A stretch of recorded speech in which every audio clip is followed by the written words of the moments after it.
Hello, and welcome to episode 123 of the Casual Try Hard podcast. I'm Brian. And I'm James. And you know what? What? I think eventually we're going to have to stop saying the episode numbers because they're starting to get kind of awkward. I almost said 183 for some reason, so, we'll figure it out at some point. Yeah, they are getting big. They are getting big. We may have to revamp our intro here. Oh, come on. Come on. It works for limited resources. They say the episode number each time. Do they? Yep, they're probably because it just makes Luis feel better. They're up to like 400 and something. Yeah, it just makes Luis feel better. I guess. We've made 400 episodes. Yeah. Okay, so we're a little behind, and we want to talk about what we wanted to see come into Modern Horizons. So spoilers, previews started today. So there's been like 15 or 20 cards. We had a couple like the end of last week, and then some more have rolled out today. Yeah, there's some interesting stuff. I think we're going to hold most of our talk about that until, more stuff comes out. Yeah. But this is where I'm going to steal your job. If you're a patron and you get the sweet pre-show, we talked a whole lot about at least one type of card coming in Modern Horizons 2. We sure did. And where can they, if they wanted to check out our Patreon, where could they go to find that? They should go to patreon.com, or is it at /CasualTryHardMTG? There you go. Yeah. You can't plug the Patreon without telling them where to go. That's part of the intro I don't do. Yeah. I don't know what to do. So if you would like to tweet at us what you want to see come to Modern Horizons, or like we all did in Modern Horizons 1, talk about how it was Commander Horizons. Oh boy, here we go. You can tweet at us at CasualTryPod. Yep. You can also hit us up on Facebook at CasualTryHardMTG, or you can drop us an email, show@CasualTryHardMTG.com. I've been preaching it for a couple weeks now, but the Strixhaven Mystical Archives are still dirt cheap. If you guys haven't picked them up yet, I strongly suggest you go over to tcg.casualtryhardmtg.com and order up whatever you're missing out of this set, because I don't think the prices are going to last forever. People are going to quickly be moving on from Strixhaven and into Modern Horizons, which then almost immediately starts spoiler season for the D&D set. So Strixhaven will be firmly in their rearview mirror before too much longer, which means no more products going to get opened. So now is probably the bottom of the market for any Strixhaven stuff if you don't have yours yet. Like I said, tcg.casualtryhardmtg.com is our affiliate link. Anything you purchase after following that link, we'll get a small percentage of to help keep the show going. Brian covered our Patreon first thing right off the bat, so I'm not going to rehash that. We also have our YouTube channel, Casual Try Hard MTG on YouTube. We've been trying to make some more content for that lately. We've got a couple more ideas in the pipeline. Haven't gotten anything recorded yet, but we've got some ideas for other videos, extra content. So make sure you head over there, click subscribe so you know when we upload some of our new stuff. You'll be one of the first to check it out. Also, we have Discord. There's a link in the description. There's a link on our social media. Hop on into our Discord. Let us know what you think. Give us whatever you want to hear about. Show ideas. If you want us to take a peek at a deck, that's a good place to do that also. There was something else that I was going to say about Discord, and now I can't remember. Oh, I do remember. Upcoming for the D&D set, we are going to kind of rehash our Playing in Paper series. So if there's anything in particular that you guys want to hear about as far as, playing with paper cards instead of playing on Arena, or kind of gameplay stuff that you want us to talk about. I know there was a couple people on Discord asking about sideboards. That is a place we will talk about sideboards.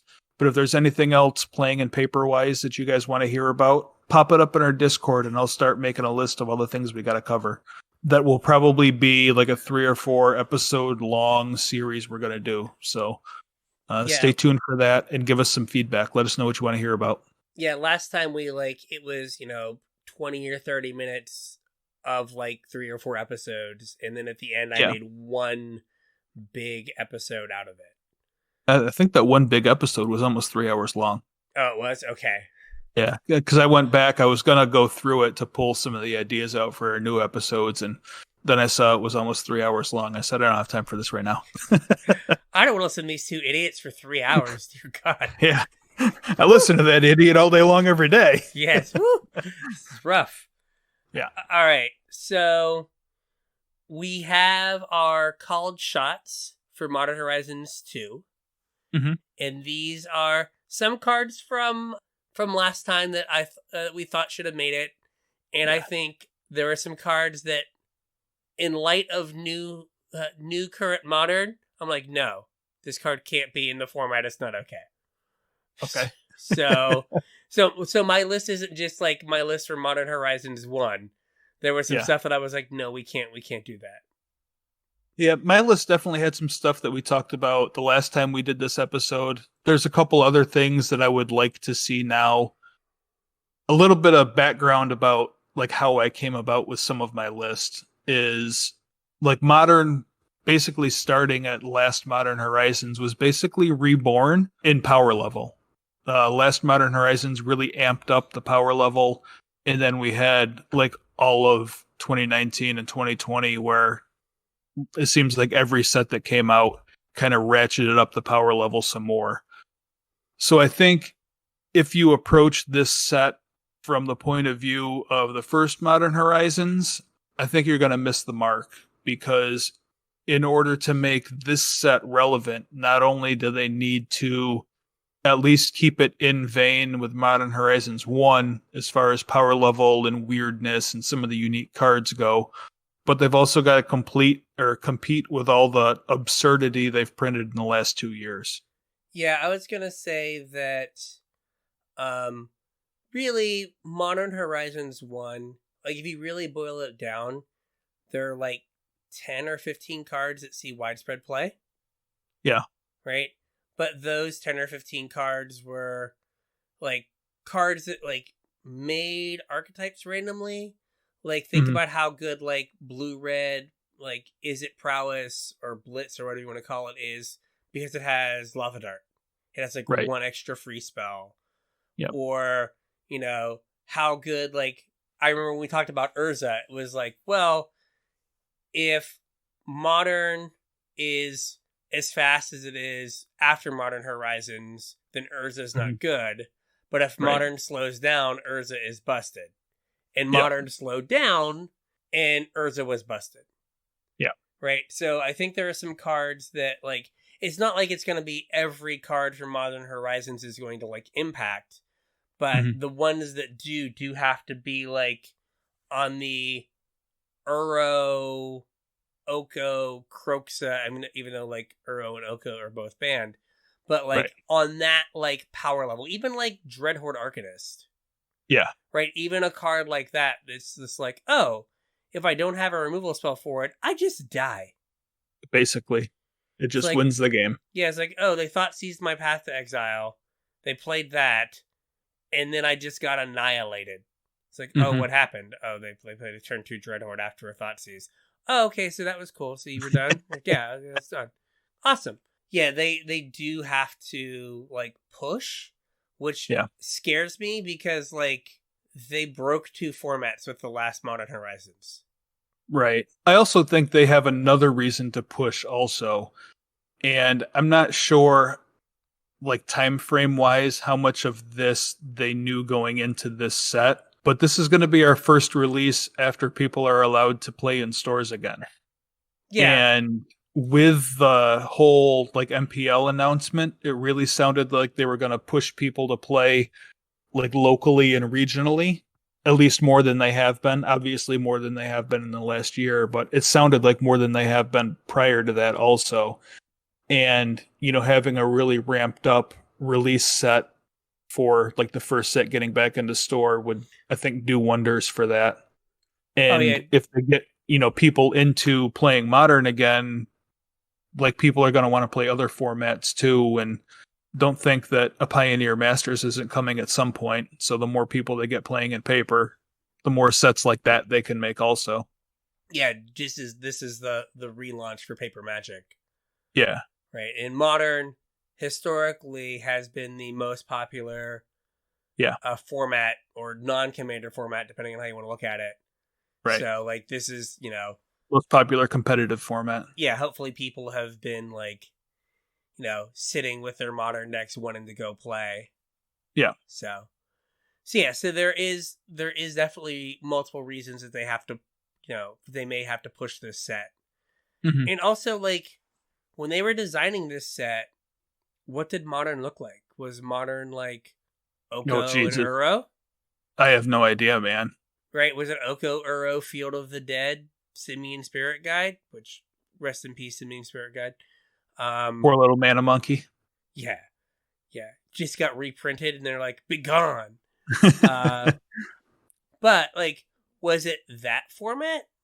Because that format has way different constraints. Right. Because, like, I think you remember cards from Modern Horizons that you were like, oh, this is here because of Phoenix. But then they banned Faithless Looting, so this card is not going to do anything. Right. And I was like, oh, I forget what the card was, but there was a couple cards that you were like, oh, this seems to either go into or combat a deck. Mm-hmm. That deck does not exist anymore. Yeah.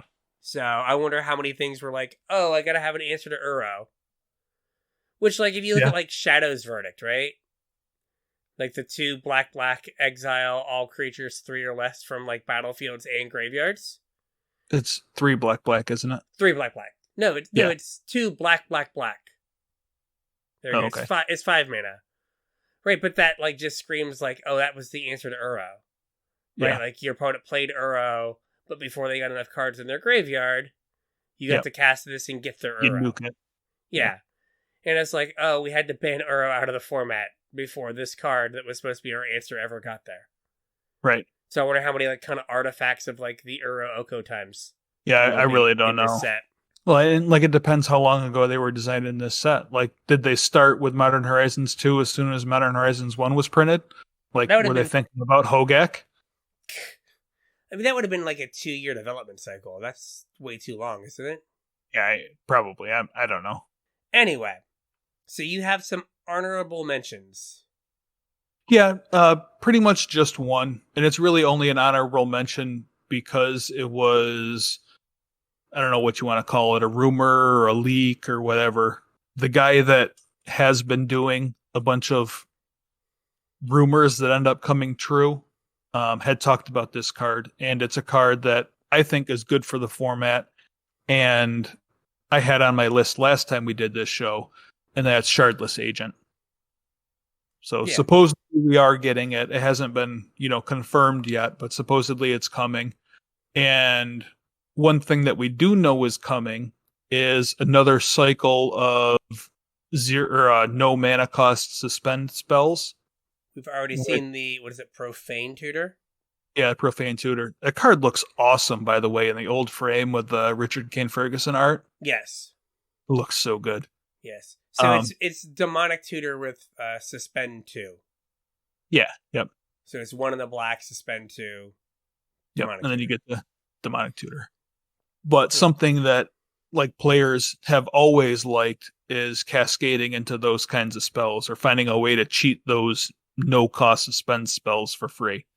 And I don't think that Shardless is too good for the format, especially given what's happened in the last 2 years. And like I said, it kind of makes sense for them to let you do the thing. You know what I mean? Yeah. I mean, we are almost to the point of, like, Temur Waterfalls. Very close to, yeah. You can Bloodbraid, Shardless, and then you have, like, Crashing Footfalls, Ancestral Visions. So you know how in the pre-show I told you that I placed an order with our local game store here for some Footsteps of the Goryo? Yes. They also had 8 Crashing Footfalls in stock that I ordered for 40 cents a piece. So they no longer have those? They no longer have those. Yeah. I guess I haven't played Modern in so long. I feel like a lot of Modern has, like, done a weird thing where it used to be like you were like hyper aggro in linear, Yeah. and then like the go over the top deck was like Hmm. Jund or like Jeskai control. Yeah. Right?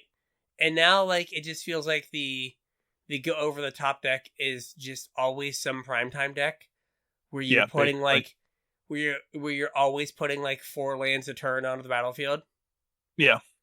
And it's like, okay, like is my 3 mana 2/2 that's gonna like maybe draw me 3 cards? That's probably not good enough. Is that good enough? And I'm not saying it might not be, but it's just like where that card had its Cascading spot. into Restore Balance is pretty good, though, against primetime decks. It would be. Whew. Kind of just undoes everything they did. Yes. In the what are they called? They're not pillars. The weird artifacts that you can like The play border posts. Border posts. Yeah. Are they 3 mana? They are. Yeah, they're right? 3 mana. Yep. So you can cascade past those. Yep. To hit your restore balance. Okay. Like I don't know if I want to live in a world where like my lands get restore balanced all the time. But, it's a world to live in. Mm-hmm. It's like, okay, end of turn 3, what do we have here? I've got a 2/2 and they have no lands. Get there, buddy. 2. Ready to go. Yeah, ready go. Yeah, no, I think that it's just hard. Like Modern's so different than when we used to play. Yeah. It's a completely different format. That's kind of why I wanted to do like a check-in episode. And we're going to do that next week. I'm going to try and get that episode together so we can do it for next week. Yeah. But yeah, I have no idea what Modern looks like right now. I haven't played it or like even seen any content about Modern in so long, other than like random meme decks on YouTube. But yeah, like I see random decks every so often, but yeah, like, I don't have a good sense of what the format is because of, Modern used to be pretty stable, and we've gone like, oh crap, we have to ban some stuff because we had to ban Hogak. Yeah. And all that stuff, right? We have to try to ban Hogak without banning Hogak, and we had to ban Hogak, right? Yeah. And then it was like, oh man, Urza's too good. These stupid, like, Gilded Goose make a food that becomes a Mox decks. Like, okay, these are too good. All right, we got to get rid of that. So we got to get rid of Mox Opal, right? And then it was like, oh, it's like Uro and Oko. Okay, we got to get rid of those. Like, it just seems like the format's just kind of been like up and down with like something spikes up really high, and that's all the format is. Right. And then it goes away. Yep. And then it kind of like settles out for a little bit, and then they print the next set, and the format spikes up in power level, and then crashes back down. Yeah. And it's like, can we just, I don't know, stop? Can we just, like again, kind of like Legacy, right? Where Legacy, I bought foil Dark Depths because it's Legacy. The deck should be relatively good. Yeah. For a long time. For a really long time. I don't know, 6 months to a year. And now it's kind of back down to being respected, but a little fringy. Right. Right. Modern, it used to be like, I'm going to like get this deck because it's going to be good for a long time. Like, think about how long like Jeskai Control just didn't change. It was like the same deck. And like, Jund was the same way. Yeah, and I'm willing to bet now that like Jeskai Control is basically just like Cryptic Command, Jace, some lands, and then Planeswalkers and spells from 2019 forward. Yeah, I mean, I'm pretty sure the Jeskai Control lists are all Cleansing Wildfire lists now. Yeah, and it's like, it's just so different. Or like you said, Jund. Like, Jund would get like a card that might be a one of. Right. Every like 3 years. Yep. It was like, oh, maybe this is good enough to be a one of. Take my other one of spot. Well, I mean, that's the whole joke. Whenever a new set comes out, the first thing anybody asks is, does this Jund? There's like memes and everything about it. Does this Jund? And that's because you only ever got like one card, like you said, once a year, maybe. Yeah, and now, like, you know, Jund is a very different deck than it was. It's like, here it's Croxa and Season Pyromancer and Renin 6. Yep. And I just named 2 Modern Horizons cards. Hex Drinker is another one. Yeah. So, like, but it's just, like, it's a very different deck than it was 3 years ago. Yeah. And, like, that's what's sad, is, like, the fact that your decks no longer have that longevity in the format. Stability of the format. Yeah, and the format isn't just like, oh, if someone goes like, Blackcleave Cliffs, Thoughtseize, and you know what their deck list is. Right. Right? You're like, oh, okay, I know what they're playing. Or like, it's one of 2 decks or whatever. And then they're like Forest Tarmogoyf, and you're like, got you. I know what you're on. Right? Like, you don't have that anymore. It's like, oh, man, like this Jund list could be anything. This person could be playing 2018 Jund. This person could be playing 2021 Jund. I don't know. So that's the thing that's sad. But yeah. All right. So what are your cards here that you would like to see show up? I didn't go in any particular order. I just had some thoughts that I wanted to talk about. So the first thing is a card that was on my previous list. And again, I don't think it's too powerful for Modern and lets you do some kind of cool stuff. And that's Gamble. It's either a bad tutor or an enabler for like some fringy archetypes. Yeah. So what do you think about Gamble? I think that it would be probably okay, but I also think that it might be too good in like Dredge. I don't know. Right, where, like, you lost Faithless Looting, so you just can keep a hand where you can, like, gamble for a Dredger. Or, like, if you have 2 Dredgers in your hand, you're like, well, I hope I discard the Dredger.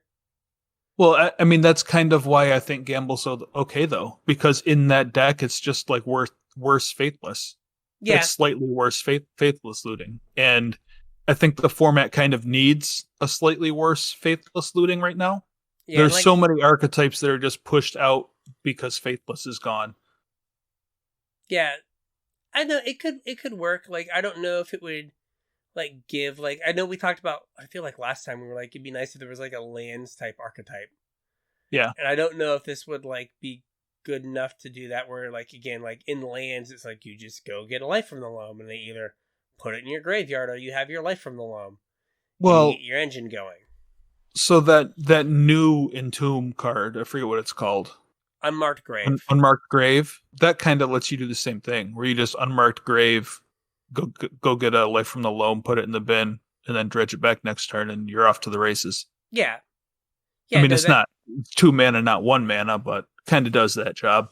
Yeah, but I mean, it ends up in your graveyard and all that stuff. Right, No, Gamble might be fine. Yeah. Like, we have triple Gamble for 5 mana. Yeah. Triple Gamble. If that card was 3 mana, it would probably get played, but not 5. Probably. Yeah, not at 5. Not ever. All right. So, what's next? So I don't know exactly what's next, but I had an idea for a card that I wouldn't be surprised if we saw. And that is, like we talked about, I think it was 2 or 3 episodes ago, them like coming close to reprinting reserve list stuff and like walking that weird fine line. Yes. And I think it would make sense in this set for the reasons that I talked about earlier, how they want this to be like a big thing for getting back to paper Magic, and they really have to amp up the power level, as if they did something along those lines in this set, like some sort of really big reserve list heavy hitter that's like almost that card, kind of like Jeweled Lotus was for Commander Legends, where it's like almost Black Lotus but not quite, but it's definitely like the chase card for the set, you know what I mean? Yeah, a card that's going to like get casual players excited. Yeah. And is going to, like, eat up 3 days on Twitter. Right. Of people going back and forth. Is this good? Is it not good? Oh, is it close enough to whatever? Yeah. Yeah. So I had 2 ideas for this card. I'm sure there's many more, but 2 cards that I don't necessarily like. It would definitely be powerful, but depending on what knobs they turned, I don't think would be too powerful for the format. One is Tabernacle, and the other is the flowchart that is Chains of Mephistopheles. So I can't tell you if Chains of Mephistopheles would be good in Modern because I don't know what it does. Like, no one knows what it does. It's like, what is it, if you... Chains is basically Narset's static ability. Yeah, but you have to, like, put cards back on top. Draw more than one. I don't remember now. If you draw more than one, you have to discard a card or mill a card instead. Okay. Like, you can draw your card, but then you have to discard a card. Or if you don't have any cards in your hand, you mill. Or other way around. You discard a card if you would draw a card. Or mill. Okay. I think. Yeah. Something like that. Which I don't think is too powerful for the format. I mean, Narset exists. Unfortunately. And it kind of does, like, the same job. Yeah, no, I think you could do something like that where, people would get excited because, like, Chains of Mephistopheles is a card people have heard of. Yeah. Like, it has the history of, like, oh, it's super, like, confusing, and they, like, clean it up with, like, modern templating, and it, like, looks... Yeah. It looks workable. And, like, we already talked about, like, ways you could maybe change Tabernacle. Mm-hmm. To, like, give it a modern templating and, like, have it work similarly, but not the same. Yeah, I think that could be good. Just some card that, like, gets people's, like, Lotus Veil, where they're like, oh, that's really close to Lotus Field. Yeah. Okay. What's some Spells Matter card? Yeah, but not like a traditional Spells Matter card. Like, I know I've been doing some research into Legacy and Vintage lately for a project that I'm working on. And a deck that popped up in both of those formats is like a Sultai quasi-storm deck that uses Witherbloom Apprentice. Mm-hmm. And between Witherbloom Apprentice and Professor Onyx, like, there's some support there for, like, a non-traditional Spells Matter deck. And, like, with the way that Wizards kind of does their, like, quote, themes, it wouldn't surprise me if something for that archetype was in this set as well.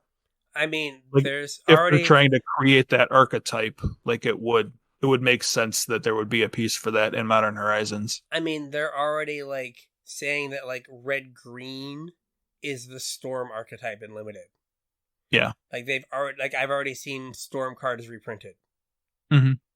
So, like, there could be something where either something that lets you, like, has a trigger when you cast a copy of your spell, like has Magecraft, or a spell that's, like, easy to cast or copy. Or right. something like a cheap spell that might have, like, not a lot of impact. Mm-hmm. It's just how to keep an Izzet Mage busy? Yeah, how to keep an Izzet Mage busy. Or, a card that's just, like, blue Storm Scry 1. Yeah. Right? And it's like, well, that's not super dangerous, but it does maybe gives you, like, 6 Magecraft triggers. And you get a bunch of pests from your Sedgemoor Witch. Or you get, you deal 6 damage with your Witherbloom Apprentice or whatever it is. Mm-hmm. So, no, I can see that. Yeah, I was just trying to think of, like I said, because that deck exists in, like, the old formats, and it was something that was kind of pushed in Strixhaven that went just a little bit under the radar. If that was an archetype that they were trying to make, like, a non-traditional, at least colored, like, Spells Matter deck, I wouldn't be surprised to see a piece from that here. Like, traditionally, this deck is, like, blue-red, right? And is like Storm. A Delver deck or straight Storm or something along those lines, or Prowess or whatever. But I was trying to think of something that might be a little bit different. And I know, like, in Legacy and Vintage, they use, is it Chain of Smog? Yes. Like, to get your Storm count just massive and kill people. But or well, you don't even, like, have to do that. Yeah. Because you copy, So it Mhm. triggers off a Witherbloom Apprentice. Right, yeah, so you just do it until... Yeah, so you just like discard my hand and just keep copying it forever. Yep. So, next step So is... I don't know what that card looks like, but that was an idea that I had for something in this set. Yeah. Next step is one that I also have on my list. All right, well, why don't you talk about this one then? So this is Dualcaster Mage. 1 red for Flash 2/2. And when it enters the battlefield, you copy a spell. Mhm. Full stop. So you don't have to control it. There's no mana cost attached to it. So Right. the reason I want this is to bring the Neostorm deck into Modern. Yep. Right. It feels That's exactly why it's on my list too. It feels like it's the right power level for the Mhm. format, and would be like an interesting, like, different deck to have in the format. Mhm. Also, like, in the fact that like it has the play of, you can also copy your opponent's things, right? It has a lot of like play. It's got like a more like old school design. Yeah. In that it's not just your spells. Mhm. It's any spell. Figure it out. Yep. Right? Like, I won a game because my opponent went Gearhulk Magma Opus. And I was like, copy it, kill you. Nice. Yeah.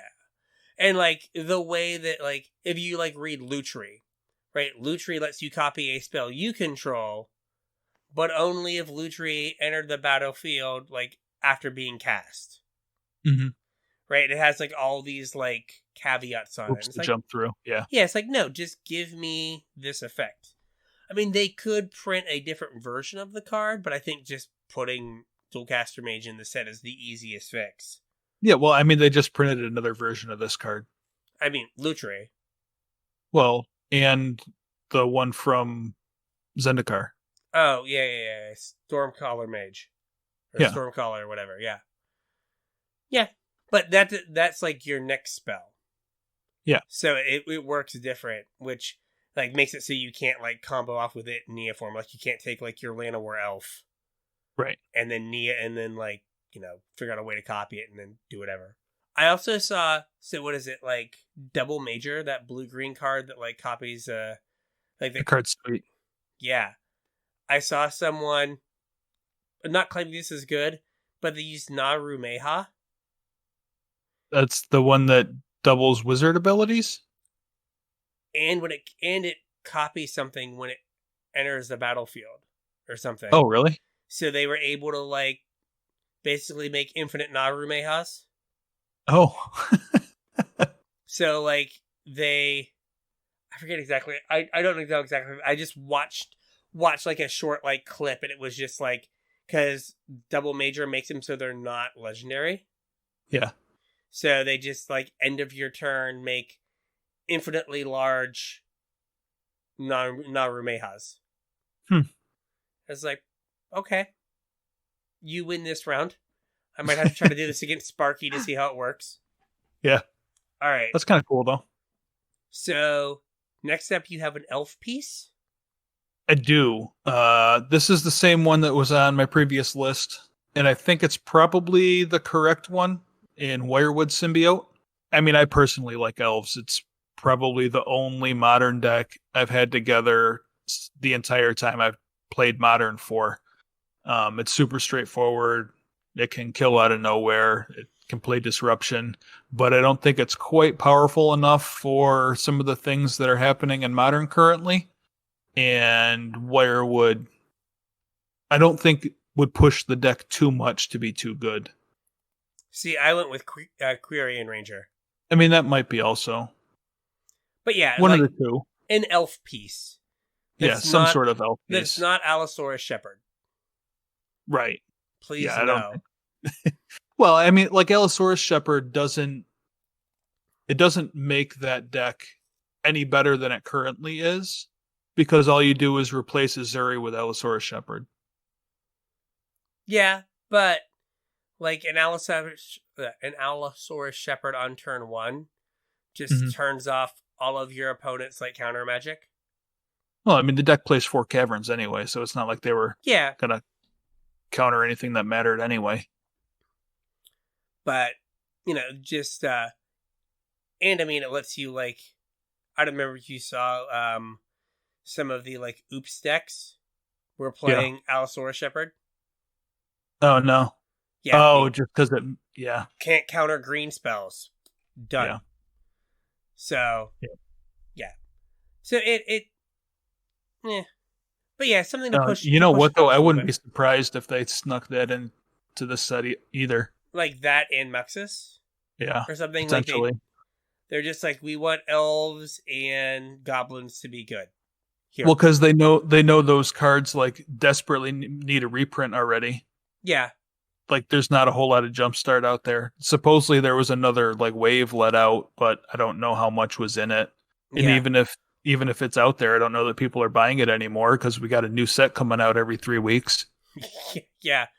And I mean, it does, Allosaurus Shepherd at least fits the criteria of being a mythic. It's $100. Right, yeah. Exactly. Oh, it's $100. I guess it's a mythic. That's a mythic price, so I guess it's a mythic card. I'm looking at you, Cabal Coffers. Yeah, come on. So we both have the next one. I have it because I heard people talking about it. I was like, oh, that one might work. And it's Hymn to Turok. Yeah, that was on my last list, too. Yeah, I think Hymn's new to my list. But, again, something for the Jund kind of decks.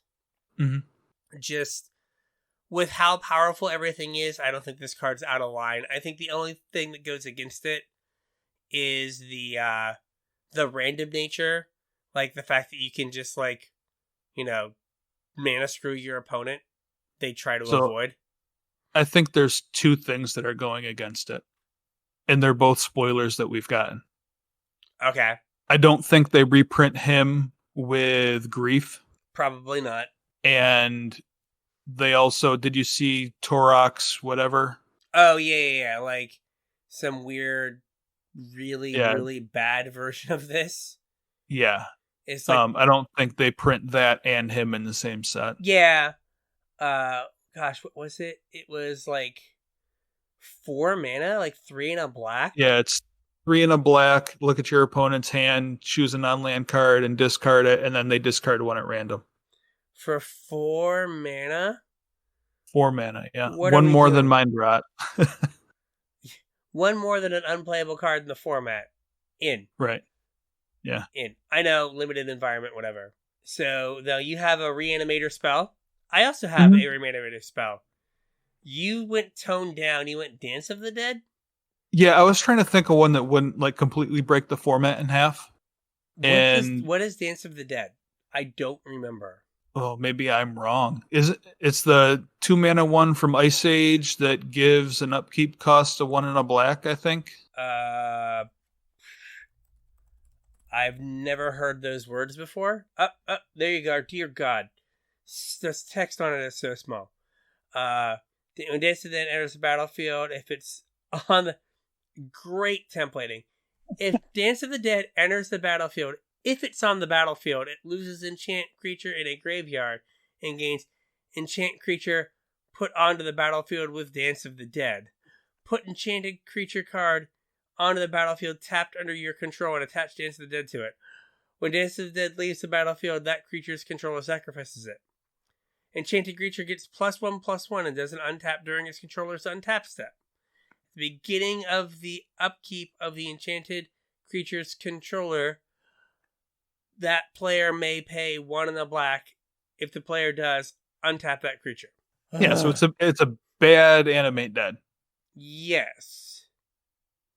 Wow. I'm traumatized.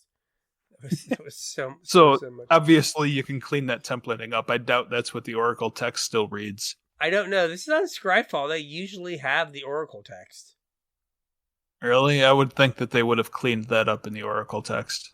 We're going to go to Gatherer. This is the content the people crave. I guess it's my fault for going too deep. I went too deep. It's his Dance of the Dead. No. Ladies and gentlemen, what I read you is the Oracle text as found. So, Dance of the Dead is a hard no, just because of that When Dance of the Dead enters the battlefield, if it's on the battlefield, where the hell else is it? It just entered the battlefield. This is a P-Selly rant from some card from the Receive Labels. Where the hell else would it be? It just entered the battlefield. Where did it go? Yeah, like, it's just great. If it enters the battlefield, if it's on the battlefield, what does that collection of words mean? I'm sure, like, somewhere in the rules engine, it makes sense, but that's not how, like, things work when you're human. Yeah. So I was like, give me Exhume, Animate Dead, or in a pinch, Reanimate. Just go hard, Wizards. But yeah, I thought that they were all too good. They might do a... Oh, gosh.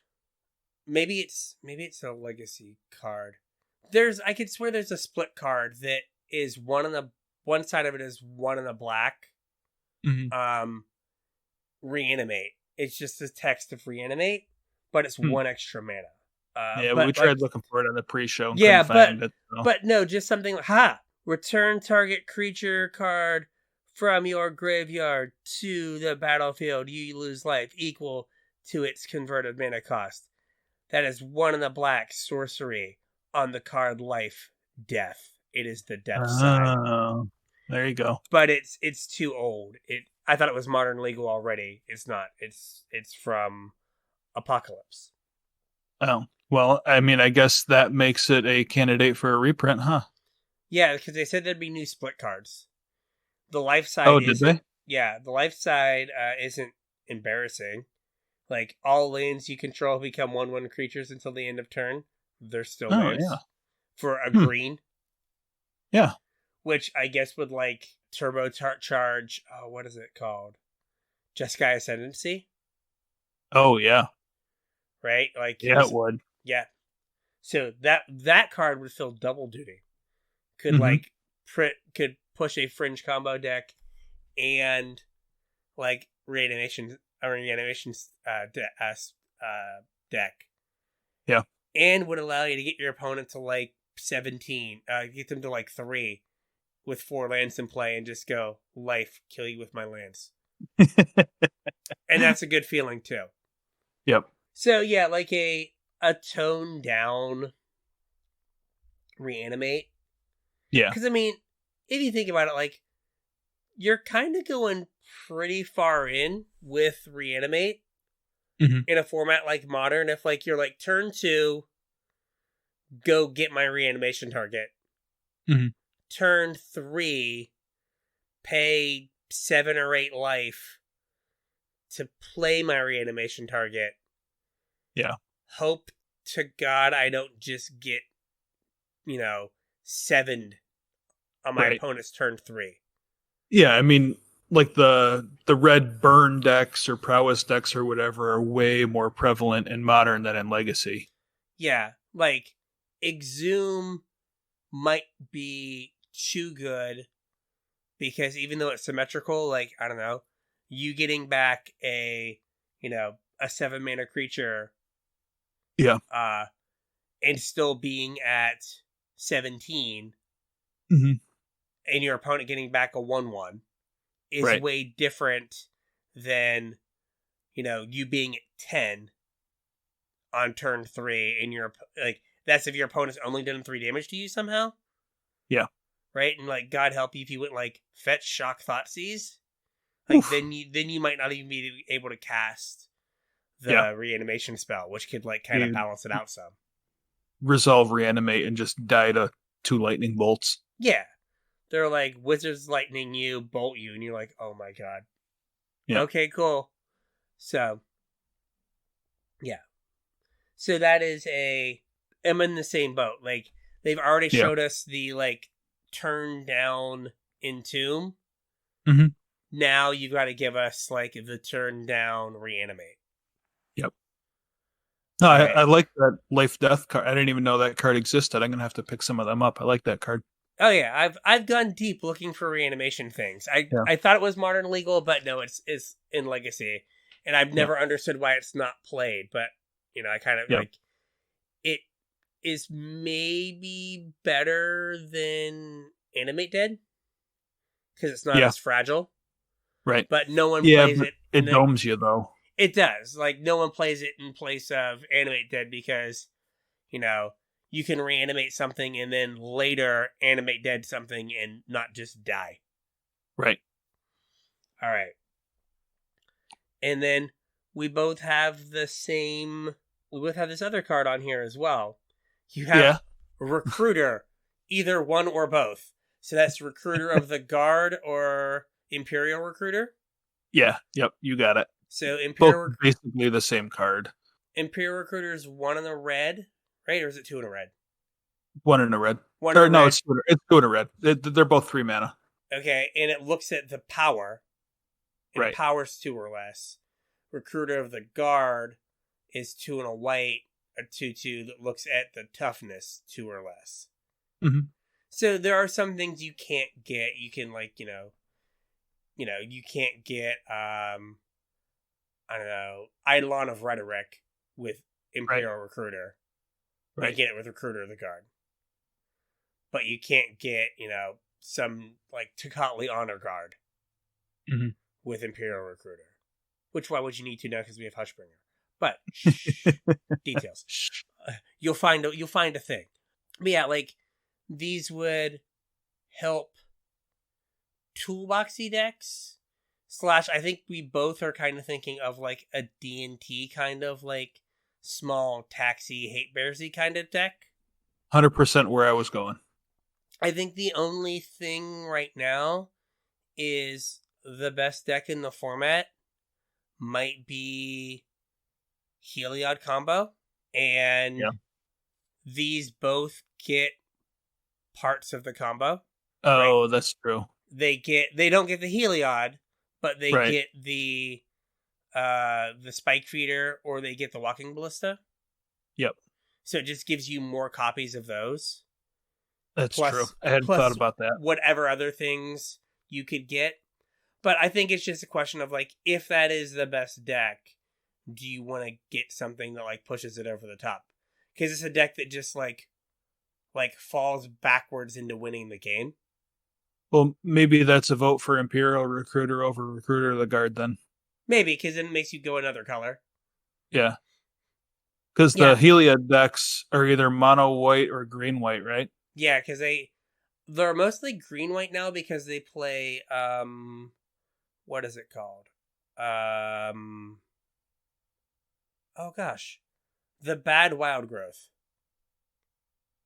That only enchants the forest. Overburden? No, not Overburden. No. It's just Overgrowth? No, green enchant a forest when it comes to the play pick a color. Yeah. Utopia Sprawl? Utopia Sprawl. So it plays that to, like, ramp itself into Collected Company. But yeah, like, they might not want to, right? Like, you still only have 4 Heliods, but you Collected Company and you have, 8 copies of your Spike Feeder or whatever. Mm-hmm. And, like, extra copies of your Walking the Ballista. Yeah. So, I don't know. But no, like, I'm like some sort of like taxi thing, and they already gave us Sanctum Prelate. Yep. So, like, they're trying to support like that kind of like taxi fair white thing as well. Yeah, we also randomly got Rishadan Port on a fish. Yeah. Which kind of like gets rid of my number 8, which was like Truding Nemesis, which was also just stand in for like something to make fish not laughable. Yeah, well, like, I mean, I don't know if port on fins makes fish not laughable, but it's an attempt. Like, I think fundamentally changes fish. Right? Yeah. It makes it more like goblins almost. Right? Where you're it's like disruptive? Yeah, where I think that you like maybe for the first like turn or two, you're like, port your land, but you get to go like, 1-drop, port your land, play like another 1-drop. Or a vial or something, yeah. Yeah. And then you go like, port your land, Lord. Yeah. Then like, Lord, kill you. Mm-hmm. Kind of deal. where you just try to like buy yourself a little bit of time to get your like critical mass to get that big swing in. Yeah, that makes sense. Where like that was kind of like Goblins was trying to like, Goblin Lackey like get you, but it was also like trying to like keep you off of your mana so it could like lean on Vile, keep you from doing stuff for a few turns, and then like get like a critical mass of goblins. Right? And like Fish would be like, well, we need like 3 or 4 fish out to like make them big enough to matter. And this gives you that time to like, keep your opponent off their 2-drop and off their 3-drop. And then you're so far ahead that they can't catch back up. Right. But yeah, just something to make Fish better. And also like they play some pretty bad cards in that deck. Yes. Like Merfolk Harbinger and stuff. Yeah. Though, like, yeah, it's just, like, this has got to be better than that.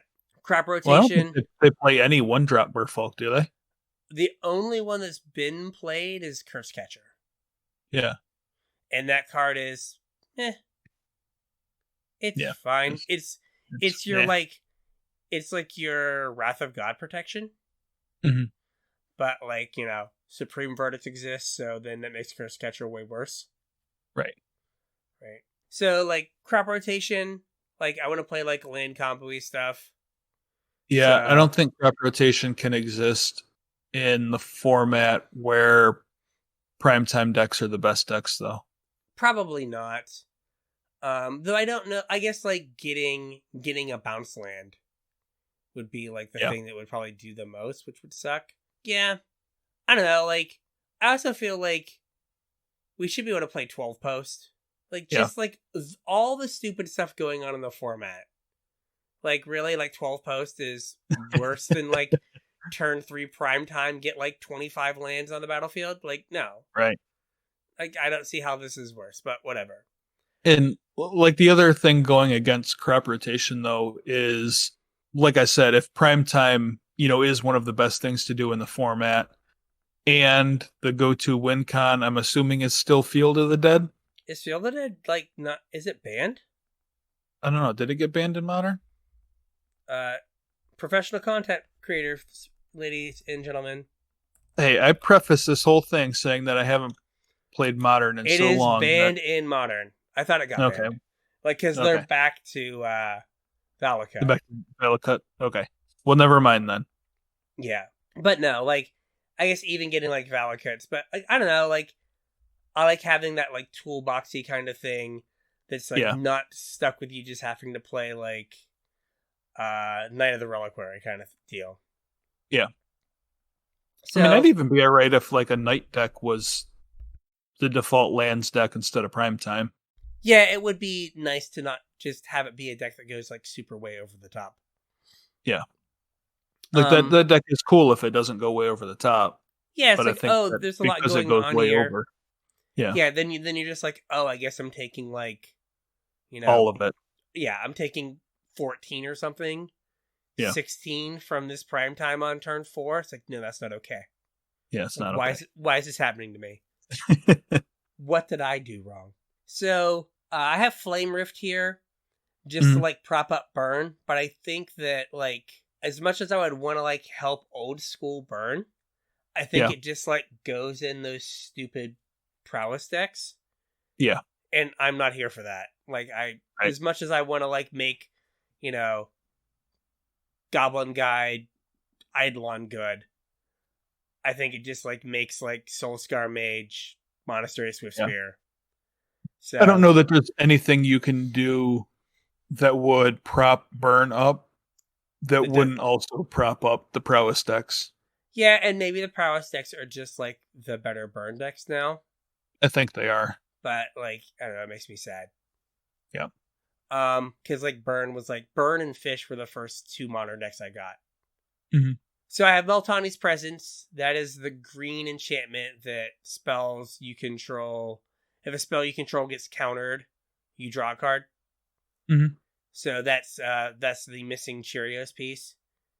Oh, gotcha. It's that a chalice on 0, and then you just dump your entire hand into your chalice, and then you grape shot someone. You just draw your deck, or I guess now you Thassos Oracle them. Yeah. You're just like, here you go. Again, that's just niche corner case. Mm-hmm. And then this, I thought I took it off my list, but it's still here, and it's Wild Growth. Like, I was like, Wild Growth is a card that I kind of want for, an Enchantress kind of deck, but I don't think that it would do anything good in the format. Right? Like, it just becomes, like, extra ramp for Heliod combo.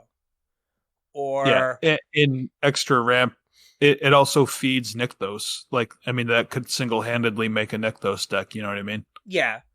And so, yeah, I worry, as much as, like, Wild Growth would be cool, and it doesn't seem bad. I heard, I forget who it was. It might have been Saffron Olive saying, like, as he was getting, like, turn 3 comboed, he was like, maybe they should ban, like, Utopia Sprawl. Like, how much different is it than, like, Mox Opal? Or... Well, I mean, it costs a mana, so... It costs a mana, fair. But it's just not interactable.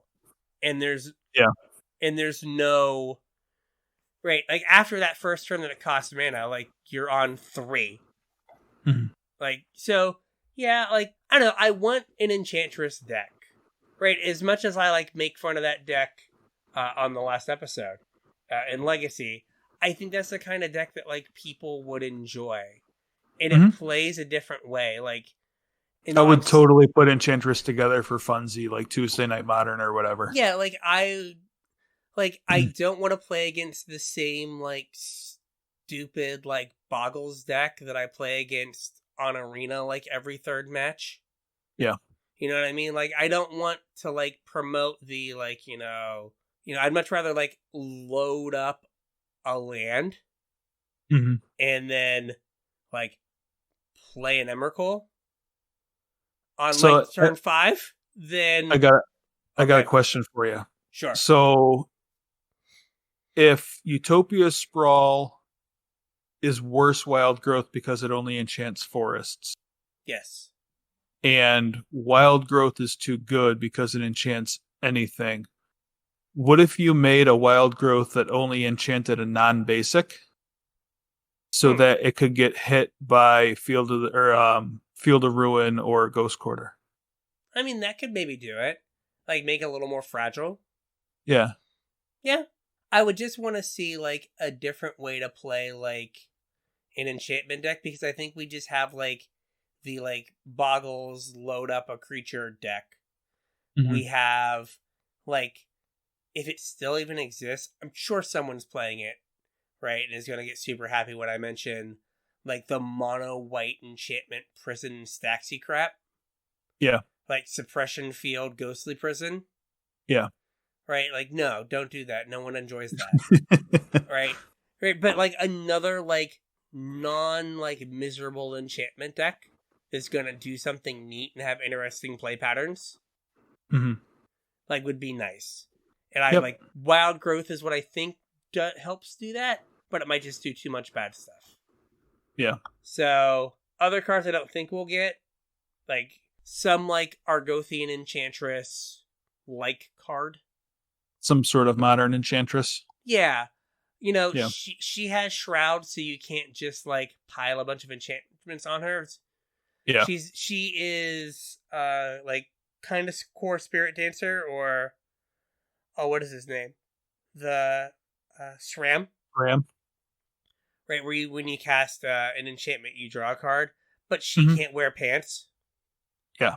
And it's just like an 0-1, so, like, dies to, like, any, like, neg 1, or deal 1 to everything, like, electricity, everything. It's like, okay, cool, she dies. But I don't know that we need, like, an actual another Enchantress. Like, how many Enchantresses does Legacy play? It just plays, like, Enchantress, but we don't have, like, a 2 mana Enchantress. I guess, like, if you want to say it's core Spirit Dancer. Well, I mean, SRAM is 2 mana also. Yeah. Yeah, maybe it's not. And, like, you don't have Enchantress's Presence, I guess. So, like, that deck probably, if you count Presence, it plays 12. Yeah. And we have SRAM, which isn't, like, actual Enchantress because it's only auras. And so is Core Spirit Dancer, right? That's only auras. Is it only auras or is it enchantments? Let us find I don't remember. out. Oh, it's an aura. Yes, So like those only work for auras, but we do have the one from Theros Beyond Death, the Setestan whatever, the green guy. Champion. Yeah. Yeah. At 3 mana. So you could like have if you had like a 2 mana version of the effect that just worked on enchantment. Yeah. Right? Like that's like that kind of fixes it. So then you could play, you know, not that like again, Elephant Grass or like we would encourage Ghostly Person or anything. Right. But just some other, like, you know, hey, I'm going to draw some cards, big mana, you know, build a different kind of engine that might be fragile in a way. Yeah. Would be interesting because we just don't have that kind of, like, gameplay. Right. Then I have Doomsday. Oh, yeah. Doomsday. Yeah, I don't know if they're going to print Doomsday into Modern. I guess they can't now that Thassa's Oracle has just been revealed as completely and totally ludicrous. Yeah. Like a not okay Magic card. Yeah, there's way too many piles that just win. Yeah, I was so wrong when I first read Thassa's Oracle. I'm like, I feel like they just like stapled this and you win the game part onto it. It's so weird that it's here. Like it doesn't feel like a rare. Oh, no, but did you read the development of the card? They just slapped it on there. Oh, really? They were like, oh yeah, like so-and-so thought it would be cool if it just had this like alternate win condition on it. So they just slapped it on there. Right? Yeah, it wasn't like they had some big thematic reason. They were just like, oh, it'd be cool if it had a random extra paragraph on it. So, yeah, probably not Doomsday. So I had some new things that I wanted, which we already saw one of them, which is I wanted enchantment lands, but I wanted like enchantment basics. Yeah, so you wanted like the artifact lands, but for enchantments. Exactly. Yeah. And then this is just for me. I want a 3 mana value creature that ETBs and gives haste to all your. Would you settle for anger? No. No. Because it costs 4 mana. Right? But you don't have to cast it. Yeah, but when you combo off with Neoform, you need a 3-drop thing that gives your creatures haste. And the reason I wanted to ETB and give haste is because if your opponent has mana up, the most likely way for you to lose is if you have a what is it called? If you have this stupid 0/3 wall that gives all your creatures haste. A Rebel Fort? If you have that in your hand. Yeah. And you can only get 1, then they kill it. Yeah. Now none of your creatures attack and then like sweep your board. Yeah. Right? So if you had a creature that entered and gave haste, then like it could just be the last thing you got. Yeah. And then they would have to try to like, you know, kill something else or have multiple removal spells. So I just want that to like, let's just finish off the Neoform deck and make it like reasonable. We've turned Faithless Rummaging up because someone suggested giving it escape. So again, my design is a red for discard 2, draw 2. And then it has escape for some amount. I don't know, it could be 2 and a red. Yeah. I don't know. I think if Faithless was too good, then Faithless was like strictly better Faithless. Hey, you're discarding the cards first. Which is right, 'cause that's worse, right? It's only worse in one deck. It's only worse for Dredge. But it's worse in like Phoenix and everything else. Yeah. Right? Like, come on. They just keep taking all my decks from me. I don't know. I think like Escape is too good for Faithless. Like it would have to be like a 4 mana exile 6. Okay, in. Let's go. I think that they should, I feel like they should finish the rest of the Horizon lands. Yeah, But I don't think they're going to do that with fetches. as I say, with fetches, they probably won't, but Yeah. I guess that just, gets to hang in the air till, the next, Modern Horizons 3. Modern Horizons 3, yeah. Yeah. I would like to request, no pitch counterspells, please. So how much you want to bet that the green or the blue evoke guy is going to be Force of Will? Someone mentioned that, and I was just like, dear God, no. I mean, the black one's Thoughtseize, so... Or I guess Yeah. Unmask. Yeah, but if Modern has Force of Negation, and Thoughtseize on a body, Mm-hmm. that is not enjoyable. Yeah. And especially just what is your win con? It's your Force of Will. Your Force of Will, yeah. Yeah. Oh, hey. Eventually I'll get to a point where I don't need to cast this and I'll just kill you with it instead. Or no, it's Frilled Mystic, right? You're just like, oh yeah, that's true. Wait. Cool, I'm gonna flash it in, counter your thing. Yeah. And now beat you down with my stupid 3/2 or 2/2 flyer or whatever. Yeah. Right? Like if it's Mole Drifter but it counters a spell. Yeah. Oh. Right? Like what's your win con? My 4 forces. Yeah. That's not no. I don't want to live in that world. Not okay. No, not okay. Not okay. Now, the only upside is, I guess, then everyone has to play 4 forces, and then you're, trying to force your combos through with your Force of Will creature. Oops. Oh, I guess my I don't have my combo cards anymore. I guess I'll just flash this in at the end of your turn and go on the beats plan.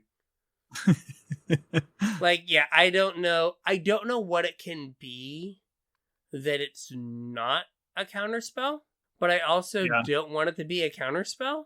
What if it's another mill card?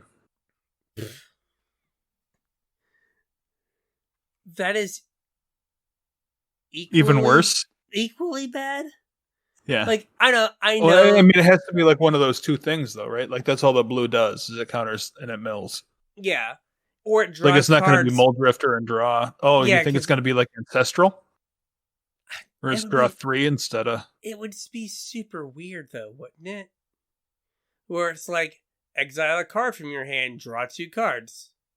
Oh, you know what? See, the blue one has problems. Because the blue one, you can exile... What is it? The Griffin. Mist Hollow Griffin. Mm-hmm. That you can cast out of exile. None of the other ones have a card you can cast out of exile, right? Fair. None of the other colors. Do you know how many Mist Hollow Griffins I own? Please. Let that be the new tech. I'm just around 4 Force of negations, 4, I don't know, douchebag. And it's gotta be a one word name. We have Grief. I don't know. I think Hatred's already a card. Hatred is a card. Yeah, 3 black for pay X life, give a creature +X/+X. Something like that. Yeah. But yeah, and then Mist Hollow Griffins. And you're just counter your thing, and then I'll cast my Mist Hollow Griffin later. Yeah. Yeah. There we go. Can I add Food Chain? Can we get a good Food Chain deck? Food Chain's reserveless, isn't it? No, it's not. They just reprinted it. Oh, Survival's food. Or, Survival reserveless. is, but not Food Chain. Food Chain's from Marcadian Masks. Yeah, I mean, maybe Food Chain be alright. That would be fun. That'd be a whole new deck. Yeah, whole new deck. Yeah, and it wouldn't be good because it's Food Chain. But its only purpose would be for you to get your opponent, not knowing how mana abilities work. Yeah, with your pithing needles. Yeah. Yeah, it's great. And then A card I designed long ago. Bizarra Fallujah. Bizarra Fallujah. Yeah, discard 2, draw 1. Yep. It's Bizarre Baghdad, but worse. Yep. Now, if anyone's in Iraq, I don't know if Fallujah is better or worse than Baghdad. I just picked another Iraqi city. So, are you allowed to do that? What? Just like randomly lump all those Iraqi cities together? I didn't lump them all together. Like, at least I know they're in the same country. It wasn't like I was like, I don't know, Bazaar of Montreal, and then like, oh, it's not in Iraq, it's not near Baghdad. Like, I at least took the time. But I don't know, they're different. Like, I don't know, they might be like Cleveland and Cincinnati, a place you never want to go either one. Yeah. Right? If Tom's listening, I'm sorry. You left Cleveland for a reason. Right? But I don't know. Maybe Fallujah's like the Miami Beach of Iraq, and, you know, Baghdad's Cleveland, and like you take your talents to South Beach. I don't know. I have no idea. I've never been. Yeah. I've never been to the I've never left the country to go in that direction. I've gone south, but not that far east. But yeah, so just again, the like close to a reserve list card that's not a reserve list card. Yeah, I mean that's actually probably that's probably more likely than Tabernacle. Yeah, because I think that's just really hard to template to like make it work the way you want it to work. Yeah, I do think that like a new chains, I think is probably within grasp. Yeah, because you can clean up the old templating really easy. I don't think it's a card that's too powerful. Yeah, the chains is symmetrical too, I think. So it's like even worse than like Narset. Okay. So I'm pretty sure chains works for all players. Well, we both know that they wouldn't do it that way. Yeah. They'd be like, no. Yeah. And it's only gonna be one player. Like a fixed Bazaar, though, I could definitely see that. Yeah, and maybe the fix is you draw and then you discard as well. Like you draw 1, discard 2. Because I don't know, is Bazaar draw then discard? I think it is. Is you draw 2 then discard 3. But yeah, so maybe it's like you draw 1, discard 2. And, you know, it's not too good, but it's not like embarrassing. Mm-hmm. So that could be cool. There are thoughts for Modern Horizons. Things are coming fast and furious. I think, so we're going to be like halfway through spoilers by the time you guys hear this. But we actually wrote this episode like before we started getting spoilers. So yeah, we promise. Yeah. I think that one of the things that you're going to have to do, much like in Modern Horizons 1, is like really work hard to parse what things are really going to matter. Because like we said before, it was probably 15 cards in the first Modern Horizons.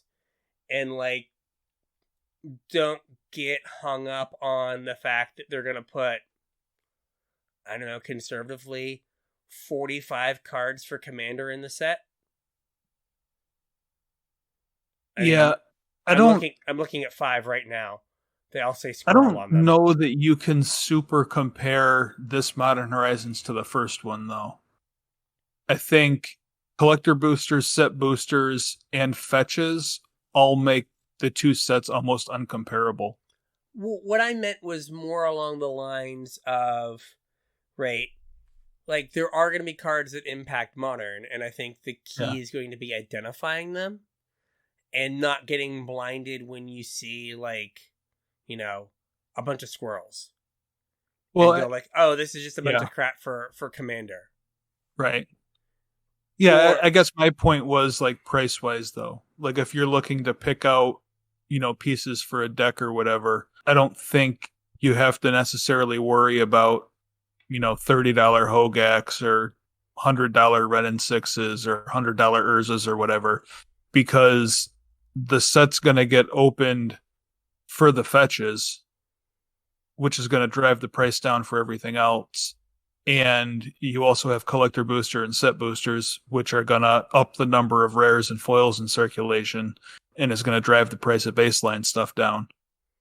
So, like, it'll be a lot easier, like, for you to apples, if you were to buy $200 worth of singles from Modern Horizons versus $200 worth of singles from Modern Horizons 2, provided you already have your fetches, so like that's kind of out of the equation. Like you're going to get a lot more for your money out of Modern Horizons 2 than you would Modern Horizons 1.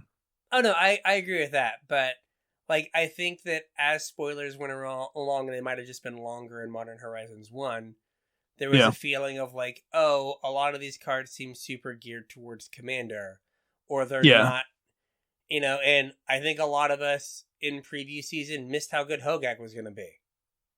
Well, and Urza. Well, hey, I think we identified that if the format was slow, Urza was probably really good. But we were first blush though with Urza, it looked like a commander card. You know what I mean? Yeah, exactly. I mean, it's banned in Commander now, right? Isn't it? No, I don't think so. I think it's banned. I think it was banned as a commander. Really? I think. I didn't think it was. Let me look. I think it is. I feel like it was, because I remember our man Kenobi making a video. Oh no, it's still legal. Okay, and then they banned. They banned Paradox Engine. Yeah. Because with Urza, yeah, you just went infinite on like turn 4. Yeah. So they didn't ban Urza. They banned a piece out of the Urza deck. But I just think that it's going to be important to kind of like critically look at the cards, and there are some things you can just kind of throw out, but like I think we all missed like Arkham's Astrolabe. None of us saw that initially and were like, oh, modern playable card. I think we all looked at Renin 6 and went like, I don't know how good it is, but it's a 2-mana planeswalker. It has to be good, right? So like we everyone saw that, I think, or a lot of people did, but like Hogak got missed, I think. Yeah. And, I also think, like, a lot of it is, like, look at the mythics. Because think about how many mythics hit. Right. Right? Like, Yawgmoth, Urza, Seasoned Pyromancer. Renin 6. Trying to think, was there another one? Morophon, Sarah. God, Sarah was just there to, like, ruin limited games. Yeah. Hexdrinker, yeah. Yep. So, like, the mythics were where a lot of, like, where it's part of the highest hit rate. Yeah. And then there were, like, Mox Tanalite. Mox Tanalite was a mythic. Yeah. I was just trying to think of all the mythics. Yeah, it hasn't done anything. But yeah, like, I think that, like, that was the highest hit rate. And then, like, in, like, the rare slot, there was Hogak and, like, a couple other things. Also, I heard something the other day that they were like, oh, yeah, no one at R&D thought Hogak would be good. They just thought it was going to be a fun commander card. Oh, jeez. Yeah. Whoops! Missed that one. Yeah. They thought they put enough restrictions on it, it would just be like an interesting commander card. It's like, about that. It's free. It's free. Well, they're printing you know what they've learned? Let's print a cycle of free things we can't possibly miss. Yep. 2 cycles of free things. In Modern Horizons 2? Yeah. Just one, right? Oh, yeah. No, 2 cycles of free things. So there's the elemental incarnations. Yeah. And then the cards with the mana cost? Cards. The suspend cards. Yeah, okay. Yeah, let's print a bunch of free things. What could possibly go wrong? Yep. I mean, but they could all be the white. Hey, the best one is the White Force, which no one has like played ever. That's what Tom Ross said. Yeah. I think the white one's the best one. Yeah, that not so much. No. Not so we missed the boat with White Force is best force.